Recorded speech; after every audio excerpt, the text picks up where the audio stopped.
In a foreclosure, a regular customer service rep can probably do just about zero. They're going to look at it as, well, the borrower or the heir or whoever it is has had 4 to 6 months to address this issue. Why did they wait until 2 days before the sale? Look at why you're asking for additional time and what reasons might be there and what justification there might be, because that's going to make the biggest difference. Welcome back, niche community, to the podcast. Today I have a very special guest, someone that has probably helped me scale my foreclosure business more than anyone else. Welcome the great Rick Davis. How are you, sir? Oh, I'm doing great. I'm glad to be here. This is real exciting because it really is, I think, a great resource you're providing to people, and I'm proud to be part of it. So Rick and I don't know how many deals we've done at this point. It's hundreds at this point, I would guess. Definitely hundreds, yeah. But we have helped so many families together, and that's what I'm most proud of. I tried to contact other title companies out there for years and years. No one was able to help me and help these families at the last second. So we'll get into all of that. But tell us about you. Obviously, you own a title company now, but you have a long history of being an attorney and working with lenders. And tell us all about that. 10, 15 years ago, how did you even get into this niche, pun intended? Yeah, so how much time do you have? We'll start there, but no. Go for it. But I do have kind of a unique background that I think has lended to kind of working on files like yours. So I am an attorney. I don't practice law at this point in the traditional sense, although it's always useful in everything that we do. But so when I was in law school, I was working for a law firm out of Wichita, Kansas, actually, at that point, but they had an office in West Palm Beach, Florida. That office primarily focused on working with mortgage servicing companies, and in particular, one company, Ocwen, that at that time was quite a bit smaller mortgage servicer, and I'll get to that in just a second. But so right after I graduated law school, that partner who ran that office actually decided to leave and start her own firm, and she needed people with knowledge of that client, specifically because, as I mentioned, Ocwen was a lot smaller at that point. About, 2 weeks after she made that decision, Ocwen decided to purchase 2 other mortgage servicers, so PHH and Homeward. And so they tripled in size, actually more than triple, and which meant our workload also tripled in size. And Gotcha. so, yeah, it was an interesting experience, but it was a really cool background for me because I had gone over with her. It was her, me, and one other attorney from the firm in Wichita that had that client knowledge and were there. Within 2 years, that firm actually grew to over 20-some attorneys. We had almost 50 employees in 3 locations in South Florida, all working with mortgage servicers. And so we worked with Ocwen. I had the opportunity to actually go on site at both locations, Homeward and PHH that I mentioned earlier. We helped with their transition when they were getting back, merging those companies together into one servicing company.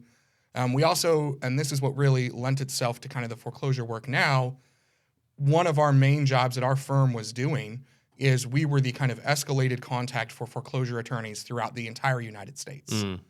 And so when something happened on a foreclosure, counterclaims got filed, an affirmative lawsuit was filed by our borrower, or just anything that wasn't a kind of run-of-the-mill foreclosure, they would run through our office. I would then actually have a daily meeting with the in-house counsel, usually the general counsel, although sometimes deputy general counsel, where we would go through, hey, these are all the ones we got today. Here's our recommendation on what needs to happen. And that would either be send it back to that foreclosure firm, or other times we would bring in other more specific litigation counsel to take over. And so we kind of built those relationships. And so my job in that role was to work with foreclosure firms throughout the country. And generally they're managing partners, although also everyone in every position. We would be talking about those cases that got escalated. We would be talking about those issues they were facing, that kind of thing. And so that's really where that background kind of started. And then it really developed too, because we, like any good business, right, we marketed and went to other mortgage servicing companies. And that was also one of my main jobs at the time. So I was really client relations, both on handling those calls when we met with the general counsel and our new clients. So I would fly around. We actually ended up working with several others. I worked on site at Shell Point Mortgage Servicing for a while. Actually, for about a month, I was working in their law department.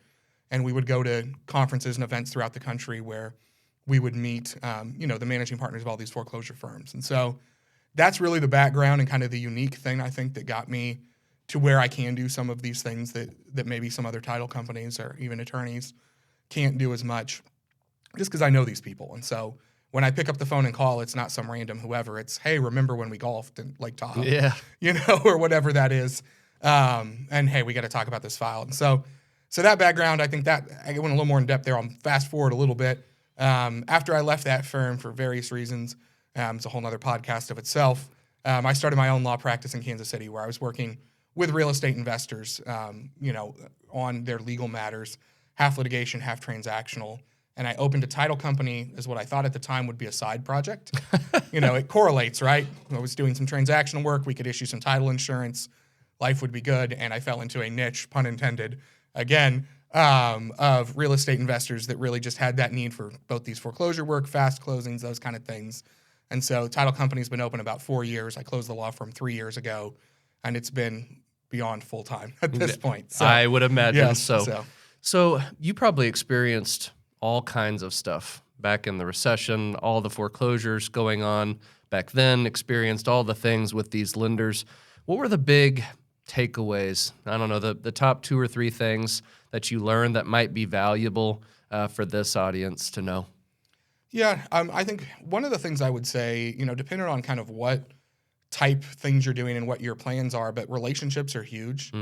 And even with the lenders, and I know it may seem like there's no way to kind of get those relationships, but when you can have the opportunities, that is one thing that I don't know a lot of investors do, and I've never said it before right now, but there are these conferences and things like the 5-Star Conference in Dallas that you could go to. And again, I've never suggested that before right now. It was an idea I thought of sitting here. But to do get to know them and that kind of thing.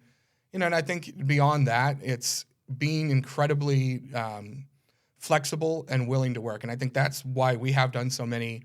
And there are others that haven't worked as well. There are people who have come to my title company and the closings haven't worked out or whatever it might be because, as you know, you have to be able to fund very quickly. Yes. We continue a lot of times sales do get continued, and I think more and more these days even than in the beginning, but they don't always. And part of like my building the relationship back with these people I know is they know we're going to close it. And the fact that you're able to switch on a dime and say, okay, we'll get this closed today if that's what we have to do. Speaking of moving quickly, we had started working together. Originally, I found you because you were one of the only people in Kansas City that would do subject to deals.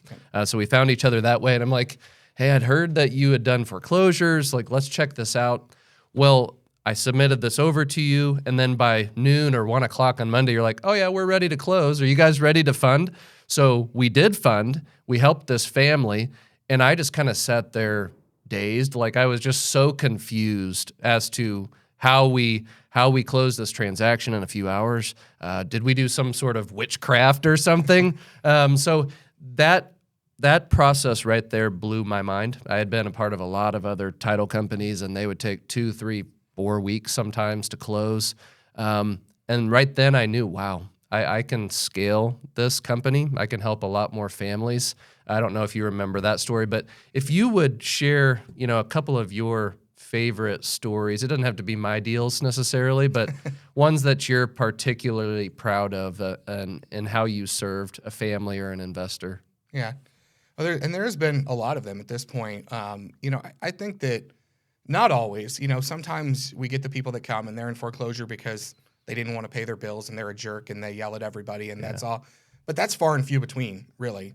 I think really what I enjoy about this is a lot of times what you're seeing with these people is, and I hate to say it, but a lot of times it's health. They got into bad health and, they got behind on bills and because or maybe they couldn't work because of whatever health situation, or they had medical bills they were paying.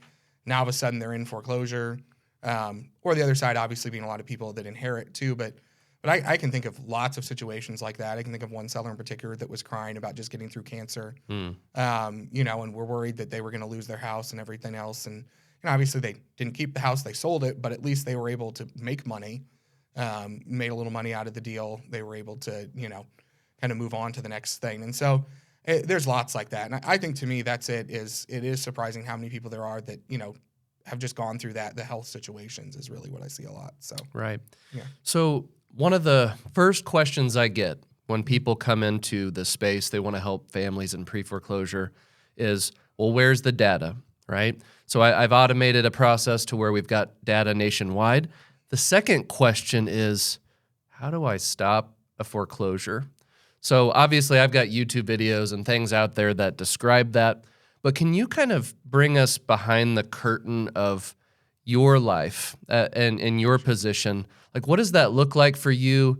Be pretty detailed. I think people would get a lot of value in knowing kind of the process that you use to stop a foreclosure sale. Yeah.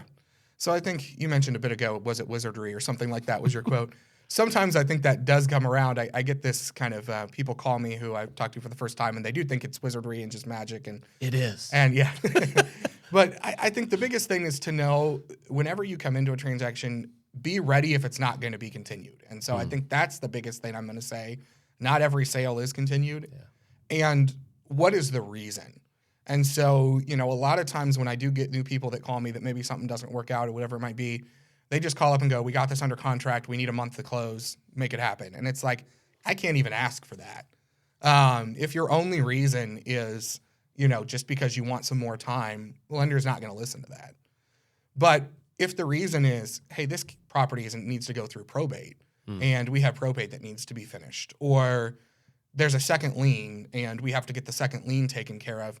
So that would be the first kind of thing I would say is look at why you're asking for additional time and what reasons might be there and what justification there might be, because that's going to make the biggest difference. There are things that just get postponed for other reasons, so I'll kind of loop back to at the end. But if you're asking or the borrower is asking for more time, what is the reason other than just we want a little more time to close the sale? I think also pay attention. I know there's people all over the country that are going to listen and watch to this. Your state's laws and what type of foreclosure they use. And so in Missouri, you have a lot stronger argument than in Kansas, for example, when it comes to postponing a sale. The reason is because in Missouri, it's a non-judicial foreclosure like Texas or Arizona or several other states throughout the country, which means that it doesn't go through the court. And so there's what's called a trustee that's appointed. Often it's a lawyer, doesn't necessarily need to be, but and they're able to just sell the property on the courthouse steps. It takes less than 30 days to do that in the state of Missouri. And so obviously the borrower has to be behind a certain amount first. It's not going to just happen. You miss one payment and 28 days later you're foreclosed. No, it's not that, but it's a pretty quick process. And so that provides a lot of kind of leverage when you go back to the lender to say, hey, this needs to go through probate. They got behind because it was inherited, or they got behind because the homeowner had cancer, or whatever it might be. And, we've only had 20 days, give a little time to get this fixed. On the flip side, when you go look at a judicial state like Kansas, that goes through the courts. And your best case scenario is probably 4 to 6 months if everything moved super quick. If they got it served right away, if there were no delays in the court entered a judgment. Those lenders are going to be a lot less open to the idea of continuing the sale twofold. Number one is because of this timeline I just talked about. Again, they're going to look at it as, well, the borrower or the heir or whoever it is has had 4 to 6 months to address this issue. Why did they wait until 2 days before the sale? Again, different scenario than the state of Missouri or a non-judicial state. The other side is because it is going through the sheriff, and so it's a lot easier when the trustee is just conducting a sale on their own for them to say, yes, let's postpone it 7 days. You can't just do that in a sheriff sale. You can't just move it to next week. So I think your prep work is number one, understanding the type of foreclosure, the process that's been there. To the extent that you can understand the history, that's useful. There are limits on this, but you can ask the seller, hey, have you gotten a continuance before? Has this ever gone to foreclosure before? Was there ever a sale date set that got moved? Because those are going to be factors too. And I think a little sidetracked of your question, but I'm hoping kind of to the point here of, I think understanding kind of what your likelihood is, what the circumstances are as you get into it, that's going to help a whole lot. Because again, if even in Missouri, if it's been foreclosed been postponed 3 times, they're not going to be that likely to say yes on the 4th time, as much as no matter what compelling reason you might have. So a lot of the people in this community, maybe they've seen me stop a foreclosure sale on YouTube, or they've heard about other people doing it, but they really want kind of that mental imagery of what that looks like. So what does that look like? Your process, for example, I have a purchase agreement. I have sent that over to you. We know that the sale is in a week. What does that action look like in your office? What is the kind of step-by-step you take to get that stopped? Yeah, so it's going to depend again on what the reasons are. And so, we're going to gather that documentation. So when I was kind of leading in with that prep work, that's where that loops back around a little bit. And so if the case, for example, involves an inheritance or a property that was, the borrower passed away, do you have a death certificate? Do you have an obituary? You might have certain things, you might not. Do you have an affidavit of heirship? Do you have probate proceedings started? So I would say that's your step number one, is gather that paperwork. Other one to always be ready for is proof of funds too. And I'm sure you can attest, you may have said it in other videos, we probably only have to ask you for it 1 out of every 30 files or something. But the 1 out of 30 that you need it because they're going to want to see that you can actually close and that there is a buyer in place. And proof of funds doesn't necessarily mean money in the bank. It can be. Obviously, that's easiest if you just have enough in the bank. It also could be, a letter from your lender or something like that that's showing, hey, we have the means to actually close. This is ready to go. So that's step one, is get your paperwork together. I would recommend having those proof of funds. We don't ask it for you, right, because we have enough of a relationship. I know you'll get it to me and you or your team in 5 minutes if we need it. But I'd say, especially if you're starting out with this or whatever, have that ready. Have your proof of funds ready. Have whatever paperwork there is to document whatever situation there is. If there is a backstory, have that ready. Borrower had cancer. That's why they didn't pay. And then, it's making that request. I think the other thing to keep in mind too when you're requesting is to keep it as short as possible. And I think that's one mistake that people make a lot, is they're going to reach out and say, can we postpone the sale 90 days? And there are times that 90 days is right? You have to finish probate, and you can see there's a hearing date that's set 70 days out. Okay, 90 days isn't a reasonable ask. But other times where it's just whatever it might be, we need to finish a title search, a 90-day ask is going to get told no almost all the time. And so I think that's, again, I know I'm really harping on the prep work, but I think that is where this really hinges a lot, is you have your paperwork together, have the reason that you're asking. Now, if you're kind of dependent on your role as a buyer, then it's the seller's going to have a lot of these conversations as well. They're going to have to talk to the lender or the lender's attorney. And most of the time it's the lender's attorney is where you really want to go. That's who the conversation is going to be with. But there is also the option to try the lender side as well. And we'll talk about loss amendment in just a second, actually. Yeah. But have them have those conversations, explain what's going on, have all your paperwork ready, and then again, that reasonable ask of, we need whatever. And I can say that, like out here, for example, 7 days is a very common continuance. Yes. I'm sure you've seen it many times that we've said, we've got this extended 7 days. So I think those are the big things. The other things I would say is persistence. I will say that, years down the road now, both in relationships and doing this, I don't have to do what I had to do in the beginning. And so, a lot of the firms in town or throughout the area, they're going to, they know that we back up what we say, that we do what we're doing, and I can ask a few times. But even still, sometimes I do have to call persistently, follow up. There are times that I will spend hours literally on the phone with a lender or a lender's attorney. Usually not a lender's attorney. They're not going to spend that long, but the lender. That's the other thing. And I think persistence is probably the biggest key of anything. All of these lenders, and when it comes to both, you're talking continuing, but also just getting a payoff too on a foreclosure loan. You're always going to get told 7 to 10 days every time you call, and the sale is in 3 days. And you're going to try to do the math for them, and the math ain't going to math in their head. And you're going to have to call back 3 times that day and 7 times the next day and ask for the supervisor and ask for the, a second person, sometimes just a different person too. 100%. I'll hang up, call back, and sometimes get a different answer. Guys, I really want you to pay attention to what Rick is sharing. A lot of times, even on the sales side, when you're talking to sellers, they'll have some sort of objection or something like, oh, I've got it taken care of, this, that, or the other. We would love for people to roll out the red carpet, lenders as well, and just say, oh, yes, we will accommodate your every request. But a lot of times you're going to have to push through some of that resistance. And used to, before I was blessed with this fine man across the table from me, I would have to spend hours and hours on the phone getting these sales stopped. And then people, maybe they were new to Wells Fargo or something, they're like, well, it's going to take 7 days to get this back. And it's like, well, that's not really acceptable. So then I always imagine there would just be a sales floor of people, right? And there's some people that are really experienced that's probably named Pam or something, and she's been there for 27 years. And then there's the brand new person that just read the rule book and are like, I have to follow this. So a lot of times you're going to have to push and find the people that are the decision makers. So when I say decision maker, who are you trying to get a hold of, coming from the perspective of someone that isn't you, they don't have all the experience? Who are these investors once they've gotten a purchase agreement, they're trying to stop a foreclosure sale? Who are they talking to? Yeah. So I mentioned it a minute ago, and you tied me up perfectly. The loss mitigation, I loss mit, you're going to hear is what I just said, which is a abbreviated version of loss mitigation. That's always the department that's going to be handling this. They could have other names, but generally they're always, or they will at least know it if you said, we need to speak to loss mitigation. Most of the time, if you're calling in on a loan that's in foreclosure, it's going to automatically route to that department already. If you've entered the loan number in the automated system or the phone number and the seller has verified that, or, is on the phone with you, whatever it is. But if not, or it seems like it's not, ask for that. Because yes, in a foreclosure, a regular customer service rep can probably do just about zero at just about any lender. And so, because once it moves out of their department, it's different handling. And so that's who you talk to. That was the other side that I started to mention to you, which is, one thing that I recommend a lot is the concept of maybe three-way calling too, where you get the seller on the phone, you call up together. And when you get that loss mitigation department, they have a whole nother avenue too. So there's the kind of lawyer side, which is where we go 90% of the time because that's the connections that we have and that's what we can do.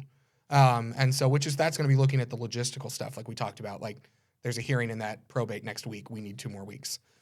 The loss mit is more the human side at times. And you'd ask a question a bit ago, like what do people know about lenders? They are humans too. They do have to follow rules. There are restrictions, and a lot of that comes from the government. It's not even their own rules and restrictions on when they can do modifications, when they can do this, when they can do that. But you get to that department and you tell them have the seller tell them, this is why we got behind. This is what happened. How can you help me? That will make a bigger difference, a lot more than I think people realize. And the sooner you could have that conversation too, the better. And so if you're having that conversation an hour before the sale, their hands are going to be tied. Lossman can't do much. I mean, your only hope is the attorney at that point, and even then, it's a little bit of a Hail Mary at times. How much time do you think is reasonable? I know we've stopped sales with 2 seconds before the sale, but in general, let's say someone's got a purchase agreement. What is a reasonable amount of time that generally you need to get a sale stopped? Yeah, I mean, I think that you want to try to shoot to be a week out if you can. I'm going to say, too, always think business days. And so that's one thing I think that sometimes you mentioned a minute ago, signing a contract on a Saturday. We don't work on weekends, but even if I did, it wouldn't matter because the people at the lender and the attorneys don't work on weekends either. And so no one's going to be working on Christmas and probably not many on Christmas Eve. So your timeline on a contract on Monday, and I don't know when this is going to be, everyone's going to be viewing this, but right now we're sitting here. This is the Friday before Christmas. If you did it on Monday, you're going to know you're going to need a little bit more time. So I'm going to start with that. I would say beyond that, what I would kind of consider the drop dead kind of, beyond that, you're getting into you're hoping is 2 business days. I think if you can get 2 full business days out, 48 hours, so to speak, but again, not counting weekend, you're in a pretty good place to have time to do different things, to talk to the different departments, to get them to review. Because one thing, too, to talk logistically, when you're talking to the attorney, they have limited authority and they can do certain things, but most things the lender has to approve. Yes. So now, if the attorney's on your side and wants that to happen, they're going to recommend it, right? But they can't make that call themselves, and so that's part of it, too. So I would say to try to shoot at least 2 business days. Doesn't mean it can't happen less. Obviously, it has. And the more notice you have, the better. So what's interesting is oftentimes you've probably seen it, and so do the people in the niche community. They end up between the attorney and the lender creating almost a merry-go-round of who is making decisions. You just alluded to it that the lender needs to make the decisions, but sometimes you'll go to the attorney and they'll say, well, you need to talk to the lender. And likewise, if you talk to the lender, they need to talk to the attorney. So for people that are trying to stop these sales, they're a little bit newer. Who should they be talking to? Who should they try to be getting information from the beginning? Yeah, so you're going to hear that constantly. They blame each other on every part of the way. That doesn't matter how long you've done this, how many files you get. You're going to get it all day, and I have that fight a lot. So, but again, I think it depends a little bit the direction that you're going. If it's a loss mint, like this is a situation, the borrower had cancer, and I hate to keep going back to that, or whatever it might be, that's a lender conversation. If it's something more logistical, it's the attorney. I would say, though, 90% of the time, really the attorney is the main person you want to talk to for a lot of reasons, one of which being they're the ones actually conducting the sale or stopping the sale. Yeah. And one thing that I have seen, and I don't know if you've seen this on any or if we've had it with yours, but is that the lender says something, but the attorney doesn't get the message, so it doesn't matter. Yeah. And so now we have seen instances where I've had sales kind of turned around after that didn't happen, where the lender said something and the attorney went forward, but it doesn't always. And I've also seen times where that's happened where, again, lender said, yeah, we're going to continue the sale, but they didn't tell the attorney did the sale. So I would say the attorney really is the primary point of contact that you want to talk to most, because they're the ones actually doing the thing. Interesting. So obviously the attorney wants to get this thing through the foreclosure sale. I'm not exactly sure. It might be interesting for you, since you have the attorney background. How are those trustees or attorneys compensated? They are hired by that lender. They're trying to take this thing through to the foreclosure sale. Sometimes I wonder, how are they compensated? Why would they even want to work with us on stopping the foreclosure sale anyway? Because their goals over here, my goal's different. Maybe you can just provide some color on how that relationship works in terms of payment. I think people would get value out of that. yeah, absolutely. So there's a lot of things that that I see kind of an inherent conflict of interest at times, which I think is a little bit what you're saying. And do you make more money, especially in the practice of law? Part of why I don't practice as much anymore, where you go to another hearing, you make more money. I will say in the foreclosure world, that's not really as true. Now, everything is negotiable, right? Just like in real estate, everything's negotiable.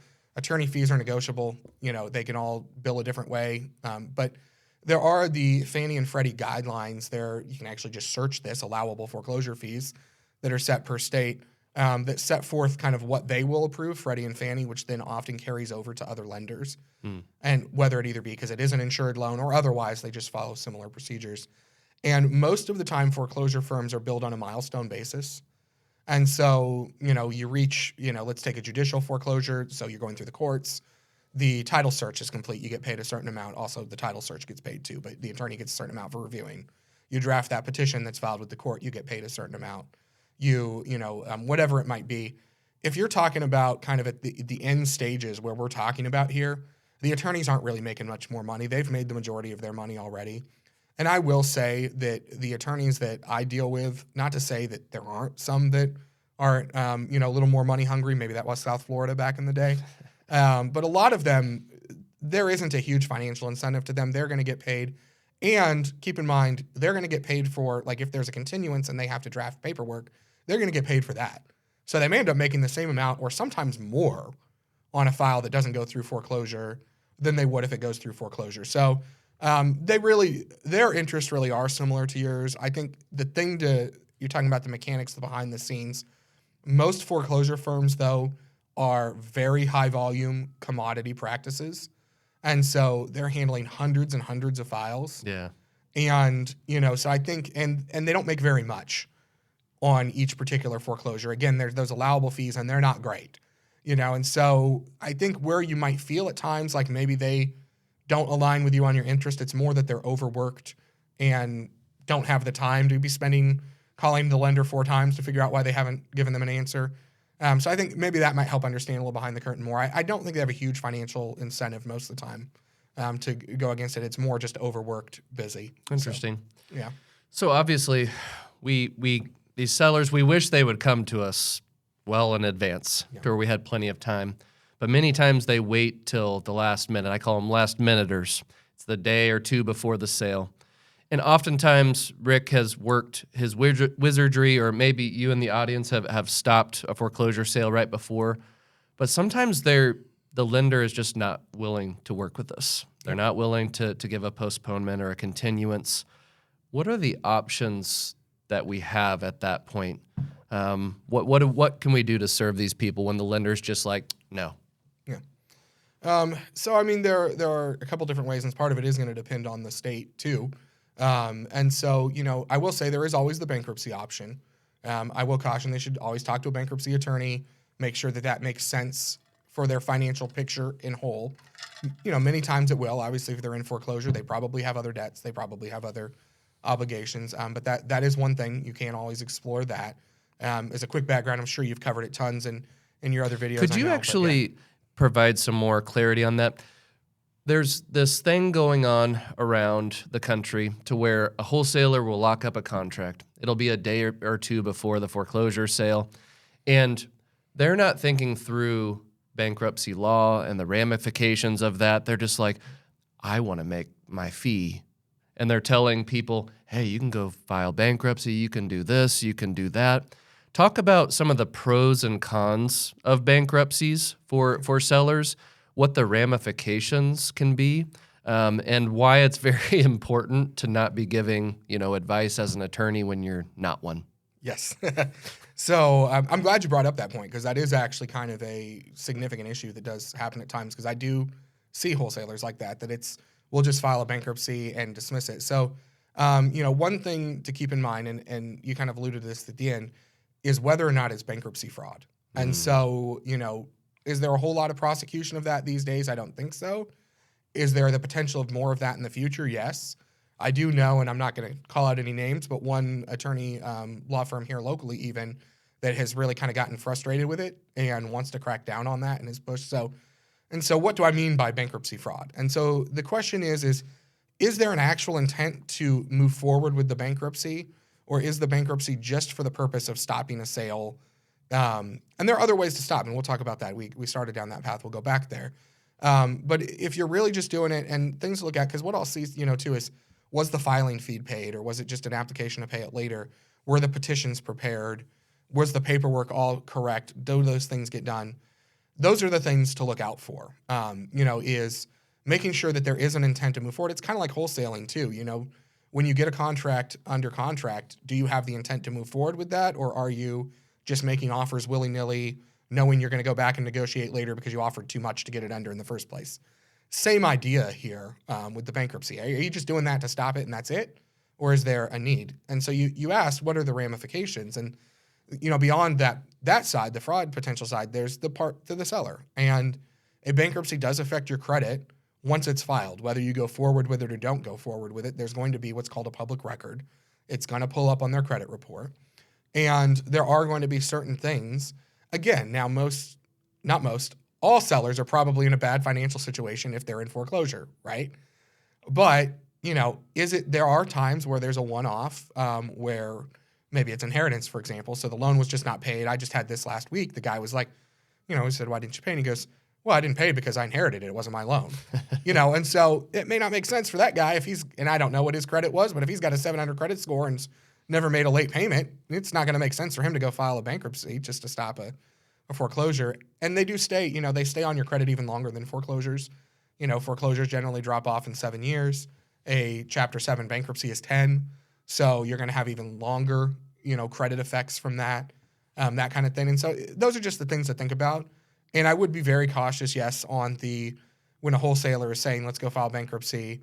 And, I think if you say bankruptcy is an option, here's some bankruptcy attorneys that you can talk to. I think that's great. I think we're educating people. We're getting them to the resources and the people that have the ability to help guide them in that process. But what you don't want to do is, just go down and file it for them and that kind of thing. So. 100%. So one of the biggest problems we as investors have is aligning ourselves with really good people. For instance, you're my title guy. I might have a good probate attorney or a bankruptcy attorney. How can we as investors approach you in a way that makes you want to work with us? Or how can we find really good practitioners that have expertise in that area? So for those of us that are new to investing, you're trying to align yourself with, I call it a power team. Mm-hmm. How would you find those people, and how can we provide you value to where you want to give us the time of day? Yeah, that's a great question. And I love that you put the other side to that too. So, but I think the biggest thing when it comes to finding people, I think, is using resources like this. And I'm not shamelessly plugging that for any reason, but to say that is really how you do it is, I think when you're going to just Google search, title company for investors, you're going to get the one that put that in their name, or whatever it might be. You're not going to really find out kind of where it works. I think talking to people, looking for educational resources like this, Facebook groups are obviously, I was talking with someone in my office the other day how, for whatever reason, real estate investors use Facebook groups, I think, more than any other industry in the world. And maybe it's just because I'm part of it, so I see it. But it feels like, ask around. Who have you used? Who have you, who has done this? What kind of transactions? I think when you contact, like if you were to contact my office, I'll give you a couple things. I'd say, number one, having very specific questions, which you can kind of prepare in advance by doing things like this and listening to these podcasts. Because I'll get the calls from people that'll just say, hey, I heard your name. I hear you work with investors. So what? Or like, it's very generic like that. It's like, what can you tell me? Or what do I need to know? And I get that question, and I know why people teach it, and you maybe even taught it. I don't know. The what do I need to know? But definitely don't start with that one, at least. Yeah. Have some actual, like, questions like, do you work with foreclosures? How many foreclosure files do you handle? Have you dealt with that? I think that's number one, is that, because when people just call very generic, it's just kind of like, yeah, we'd be happy to work with you, but I don't know what to tell you. I don't know what you need to know. I think the other question that I would really ask and focus on, and I think that's one thing that you and your team do incredibly well that I've really appreciated, is find out how that professional works. What is their workflow? Do they have an intake form that they like you to fill out? Do they prefer emails versus text messages versus whatever? And I think every company and professional is going to work through, omni-channel multiple ways, but there's always going to be that number one. And I would say the people that like want to actively learn how to work within our systems are the ones that really succeed, and the ones that we can do a stupid, crazy, get that closed in a day foreclosure situation, because they know what we need. They're working with us. The ones that are much more like, hey, we want you to do what we do, and we have a process. And I usually tell those people, hey, sorry, we're probably not the right title company for you. And it's not that I don't want to do your process, but it's that if we're closing, 200 files a month, I can't have 200 different processes. And especially when someone calls new, and I'm probably a little bit soapboxing here, but I hope you can get the education out of this, is that especially when someone calls me for the very first time, we've never closed a file with them, and they say, hey, we're going to need you to do X, Y, and Z exactly our way.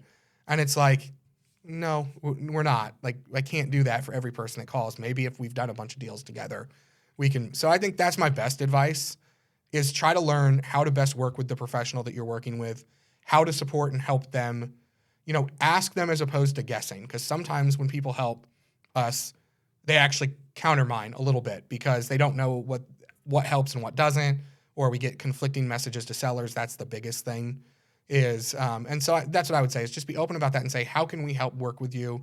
How can we work together? And then kind of forge that path collectively instead of two different trains running in opposite directions. So love that. I kind of want to loop back around to that bankruptcy topic. I kind of wanted to prod a little bit deeper. A lot of us know, hey, you can work with a bankruptcy attorney. They can file paperwork. It'll stop the sale. And then after that, there's a little less clarity on what happens. Many times that bankruptcy is released, and then eventually we can buy the house. Can you talk about kind of that process of how it works in terms of releasing a bankruptcy, or what it looks like to go all the way through the bankruptcy process? And at the end of that, how many times can people file bankruptcies with one house? So, and I wish I had prepped that question. We did not prep for these, and I should have. I'm putting him on the spot. There is a specific rule, and I don't know that I'm going to get it right off the top of my head. I think it's 3 within 2 years, but absolutely check and consult with a bankruptcy attorney on this, or I could follow up with specifics. But there is a limit to where I'm going to loop back and talk about the automatic stay, but after a certain number of filings, the automatic stay doesn't apply anymore. And so they still can file bankruptcy, but you just won't have that automatic stay protection. So what is the automatic stay? That is, so how it works is the minute someone files bankruptcy, all of their property becomes part of the bankruptcy estate. And so essentially it's now controlled by the trustee. There's then an automatic stay placed on it, which says that no one can do anything to try to collect anything from that borrower, from that debtor, once that stay is in place until the stay is lifted. And so, if it's a foreclosure, for example, they can't proceed with a foreclosure sale while the stay is in place. If someone was filing a lawsuit to collect for, whatever it is, personal injury, accident you were in or something, they can't collect on that. Everything has to stop. Everything freezes exactly where it was at that moment when the bankruptcy stay is entered. So now how long does the bankruptcy stay? That's the question. So if a bankruptcy is dismissed, so if they back out of the bankruptcy for whatever reason, the plan isn't continued, then that's going to automatically release the stay at that point. And then, the other side is there are 2 different types of bankruptcy generally for individuals. There's a Chapter 7 and a Chapter 13. This is probably a 3-hour talk on its own, so I'm going to try to make it real quick. But, the idea is Chapter 7 is a liquidation bankruptcy. Chapter 13 is a plan. So with Chapter 7, the trustee is going to sell everything owned by the borrower or the debtor, in this instance, with the exception of stuff that falls under certain exemptions. And so a homestead might be exemption, and these are going to vary state to state. So I'm definitely not going to try to get in the weeds on that, but there are certain things that you can keep regardless. You can keep your clothes, to a certain amount, unless they're super designer, things like that, that kind of thing. But everything else is going to be sold. Whatever money is left over is going to pay all the people that you owe money to, and whatever they get is what they get. And so if they get 10 cents on the dollar, that's what they get. If they get everything, you probably shouldn't have filed bankruptcy in the first place, right? So Chapter 13 is a little different. That's a plan with a payment structure. And again, they may get everything, they may not get everything, but you're going to make monthly payments. These usually last 3 to 5 years. They're not quick. A Chapter 7 might last, a few months to kind of go through that process. And so anytime that bankruptcy is active, for the most part, with one exception, the automatic stay is present. And so nothing can happen or take place at the loan. The exception is that lenders can actually ask for relief or for that stay to be taken away. It's not going to happen day one when a bankruptcy is filed, but if you get down the road in a bankruptcy, maybe payment plans aren't being made or whatever it might be that the lender just thinks it's in their interest to ask permission to foreclose, they can ask permission. That's a court order, and then eventually it gets, they might get permission to do that. And I feel like this is a long answer, but I got to say the other part too. The other question that isn't necessarily what you ask, but I think is important is, can you sell a property once a bankruptcy is filed? And so as I mentioned, the bankruptcy becomes part of that bankruptcy trustee's estate. And so the answer is no, the seller can't sell it while there's an active bankruptcy unless it's approved by the court. Got it. And so that's, and that can take, a few weeks, whatever, depends on the thing, but they can't just sell it on their own. So Very good. So hopefully that, guys, gives you some context on bankruptcy. Again, you need to consult a bankruptcy professional when you're dealing with these things. Do not fill out the paperwork on your own. Do not submit these things. It's very serious. Back to stopping a foreclosure sale. Obviously, we'd like to get a postponement. We'd like to close on it before the sale. If you have to file bankruptcy through an attorney, so be it. What if the lender says no? We're not continuing the sale. The seller says, absolutely not filing a bankruptcy. What other options does a investor have right before the sale to figure something out? Yeah. So the other big option is, and it's not something that I think we've ever pursued or that you've ever pursued, but is a temporary restraining order is at times an option. And so there you're going to need an attorney again because they're going to go to the court, and a temporary restraining order is an order from a judge saying something can't be done. Right. And so you've probably heard the phrase TRO, temporary restraining order, in the context of abusive spouses. Right. And so those are going to be instances where a judge is going to say, husband who's abusive or wife that's abusive, you can't be around this person. You have to keep a certain distance. Right. In a foreclosure, it's a little different, but it's the same exact concept as what we're familiar with. And it's foreclosure attorney, you can't proceed with the foreclosure sale. You are restrained or you are prohibited from continuing with the sale.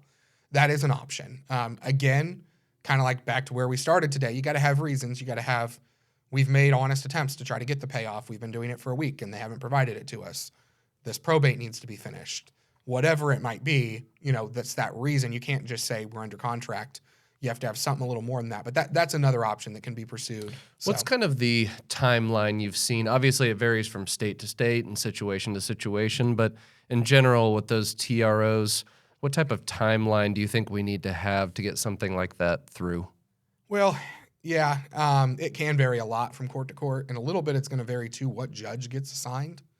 And so I've dealt with, back in my lawyer days, we did a few of these foreclosure related. I've also just did tons of TROs in general for other stuff. And sometimes it's a matter of like the attorney literally has to go down to the courthouse, walk into judges' chambers and see if there's one there that's willing to sign an order. Yeah.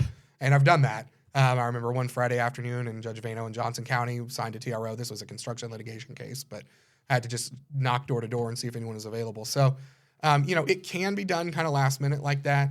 Generally, I would say a full business day would be ideal if you can, to make sure, the other thing to watch, and this is going to vary from court to court throughout the country, is what your court's processing times are too. And so, there are some courts that you file paperwork and a case is active and going in 10 minutes. There are some courts, and like Jackson County, Missouri, sometimes can take 5 days. Yeah. And so that's going to be a factor too. And sometimes, again, you can get judges and push that ahead. But I'd say at least a full day. If you're headed down that path, is going to be best. And again, you're going to hear me say it a lot. More time is better. Yeah. So obviously, a lot of people in our community, they don't like to take no for a foreclosure going forward and a house being foreclosed on. So we've talked about, getting a sale stopped. We've talked about TRO. We filed or talked about bankruptcy. Then the question becomes, well, I got a purchase agreement. Do I go ahead and reinstate the loan outside of escrow? Talk about that, when that might be a good solution, and what are the perils of doing that in your experience? Sure. Yep. And so, I'll start with kind of the opposite side, which is the perils. It's a risk, and so if you are going outside of closing, and I'll back it up. Most people probably watch your videos, know what you're saying, but I'm going to go ahead and give them a quick background. Please. So reinstating the loan would be essentially we're going to get the loan current, right? So we're going to go ahead and make the payments, whatever's past due, so then the lender won't continue with the foreclosure. Depending on the state, I will say there are different timelines of when the lender has to accept a reinstatement. Like Missouri is technically generally 2 business days before that they have to, but generally speaking, they will up until as soon as practically they could stop a sale, right? Sometimes it's minutes. And so, at that point, your first challenge, though, is going to be getting the reinstatement amount. And so I would start, if you're even considering you might do that, I would start making that request from the minute you have the contract, right? Is get with the seller, get them to request the reinstatement amount. Because if you don't know what it is, and I'll talk to you what you can do in a second when you don't know what it is, but, it's hard to do, right? And if you try to ask 10 minutes before the sale, they're not going to probably give it to you unless it's already been prepared. And so then what you're going to do is you're just making a payment to the lender at that point. Sometimes they are going to ask that it go to the attorney. You may have to physically take it to them. There's, one firm over in St. Louis, for example, that only wants stuff hand delivered to them. Over time, I've worked them down to let us wire, but I don't know if that's going to work for everybody. Yeah. And so you be prepared for that. You're going to need certified funds. Keep that in mind. So if you're not wiring, you're going to need a cashier's check.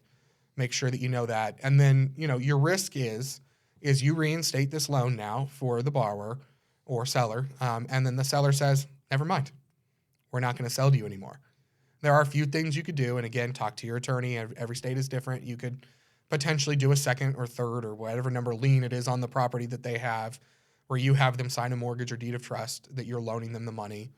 Where I see that actually more is tax sales. I see that a lot. That people do that because people talk to them the day before the tax sale, and maybe they don't have a big mortgage on the property. But that's one of your ways to protect yourself. But keep in mind that if that foreclosure goes forward, now or down the road, your second lien is pointless. And so it's going to, you would have some redemption rights and things. And again, another hour, we could talk about that. Of course. Likely you're going to lose it. So I would say my biggest advice in that instance would be don't spend that money unless you're willing to lose it. Yeah. In that instance. And it may be right, though. I mean, if you've really got a seller in a hard place that, you believe that they're going to go forward with you, you trust that relationship, and you really want to help them from getting that sale, that foreclosure sale done, then you can do that. Just, again, don't spend more. If you're not going to be able to eat next week, if that money doesn't come back, don't do that because you may not get it back. And so, and then the last thing I was going to say too is if you don't have a quote, you can also estimate. You run a little bit of a gamble on that. You're almost always going to have to overshoot because if you undershoot, they may still just continue the sale. And now they may have your money that they don't want to give you back too. They should, but they, may or may not. And be prepared that you may not get that excess back too. And so they may just apply that straight to the loan. So now again, if your seller didn't go forward with the sale, you might be out that money. So again, go back to the biggest point of do that only if you're willing and able to lose that money if you weren't able to get it done. 100%. Then the last option I see investors take sometimes, and I do not like to participate in this, is have someone sign over the deed, and then you kind of got the property in your name, but then all kinds of things can happen. I see this across the country at times that an investor will get someone to sign over the deed. Then there ends up being a big lien or a judgment or something that happens. Can you talk about some of the common liens or judgments or things that might kill a deal in terms of a title perspective? Sure. Yeah, so I think the biggest one, and this is going to be a buzzword you'll hit right away, is partial claims. Yes. And so that is one that in the foreclosure situations, and especially more and more, we see partial claims a lot. And so what a partial claim is, real quick, is it's when a borrower has a loan that's backed by one of the federal government agencies and they get behind on it and do a loan modification. Many times the government, HUD, is going to come in and make payments for them as part of that loan modification. So, okay, you were behind for 9 months. We're going to make 9 months worth of payments for you. Well, government, except for right after COVID, doesn't just give us money for nothing, right? And so they're going to have you sign a deed of trust or mortgage, depending on the state, and a promissory note saying that you agree to pay that back. Where it gets a little tricky and what tricks people up is that it is a no interest, no payment loan, which means that they do nothing with it. They're not getting statements on it. They're not touching it. They're doing nothing since 2 years ago or a year ago or 5 years ago when they did that loan modification. They forget about it. And I do think, for the most part, it's a genuine forgot about it. Once we remind them, sometimes then I think that it's maybe not genuine but most of the time in the beginning, I think it is. And so that's the biggest thing to watch for. Those can range from a few $1,000s to $20,000, $30,000, whatever it might be. I think the biggest I've seen is in the 50s. Goodness. And that could be a big surprise. And when you're calling your lender, if you're calling the lender with them or looking at the foreclosure sheet, getting an opening bid, that probably isn't taking that into account. And so I would say that's a big one to look for. Generally, taxes aren't going to be a huge concern on a property in foreclosure because the lenders probably paid them, whether it was escrowed or not, because they don't want to lose their property. But that is something to look for. Ownership is always something to check. I'd say generally, if the original borrower is the one who is selling you the property, ownership is probably pretty good because they would have had to have gotten a loan policy when they got the loan in the first place. Inheritance, though, is where you really want to watch. And a lot of times what people think is how the property passed is not how it actually does. And so, let's say, for example, that you're meeting with, the wife and the husband passed away, but they also have 2 children. And again, inheritance law is going to be different in every state, so don't follow this as any kind of telling you how it's going to pass. But let's say it's going to pass 50% to the spouse and 25 and 25 to those 2 children. Well, you're just talking to the spouse. The spouse is on board and going to sell you the property. You don't realize the 2 children have an interest. Maybe one of them says, yeah, let's sell it, and the other one says, no, I wanted to move in. So I think that's the big one, is to watch probate stuff. And Love it. just because they tell you that it's been taken care of doesn't mean it has. So One of the other big questions I get, let's say a property forecloses. You've got a second mortgage, you've got a federal lien, you've got different judgments, any type of lien out there, maybe an HOA lien. What are the types of liens that are completely wiped out? What are the liens that stay in contact with the seller? Kind of educate the listeners on different types of liens and how a foreclosure would impact each of them. Sure. So we'll start simple. Property taxes are never wiped out by anything, except for their own sale, I guess, a tax foreclosure sale. So just keep that in mind. That's never going to be wiped out in any kind. I would say anytime you're dealing with any kind of government lien, know there's lots of protections and that they may not be wiped out as well. I always like to say the government always gets paid. And so, beyond that, though, where it's going to come down to for the most part is you're going to have 2 considerations. You're going to have what the legal term is priority, which is basically the order that it was recorded. Now, again, we're talking nationwide here, and so there's lots of variations, and there's race notice states and notice states and race states, and all that's basically meaning that some places it's just who records it at the county first, other places that's not the determining factor. And so you want to look at your specific state laws on what kind of recording notice it is. But that's going to be the first question. So if the first mortgage, it's a mortgage to U.S. Bank, forecloses, and maybe there's a HELOC to Bank of America and whatever else, credit card, judgment lien, and those all were after that first mortgage, they're going to most of the time get wiped off. And I'll give you the caveat to that in a moment. On the flip side, though, you might see sometimes, and this is one good caution, I think, if you're looking at foreclosures, is pay attention to who is foreclosing. Because if you use that same example that I just gave, but now instead of U.S. Bank foreclosing, it's that Bank of America HELOC that's foreclosing, that U.S. Bank loan is going to stay on the property. Yes. And so you're essentially purchasing subject to, another topic, that first loan. And the same would be true if the bank foreclosed, they would get it subject to that first loan. So that's kind of the general rule is the priority. The other concern is just notice. And this is something that's hard to know, and I'll just be honest, so it's a bit of a risk in foreclosure properties. 99% of the time, foreclosure attorneys do everything right. They're good, but they're humans, right? If they've given all the proper notices to all the parties that are supposed to get it, then the liens wipe off, like we talked about. If for some reason they forgot to send notice to Bank of America and they were required notice pursuant to the state laws, it might stay. So that's where you run that little bit of risk. And again, most foreclosure firms are going to be pretty darn accurate at getting that right, but you never know for sure. So So I want to change direction a little bit. Obviously, you've been dealing with foreclosures for a long time. Then you got into the title business. Why do you care about these sellers so much? And why do you give so much emphasis to helping them out? Sure. Well, I'll start with it's not money.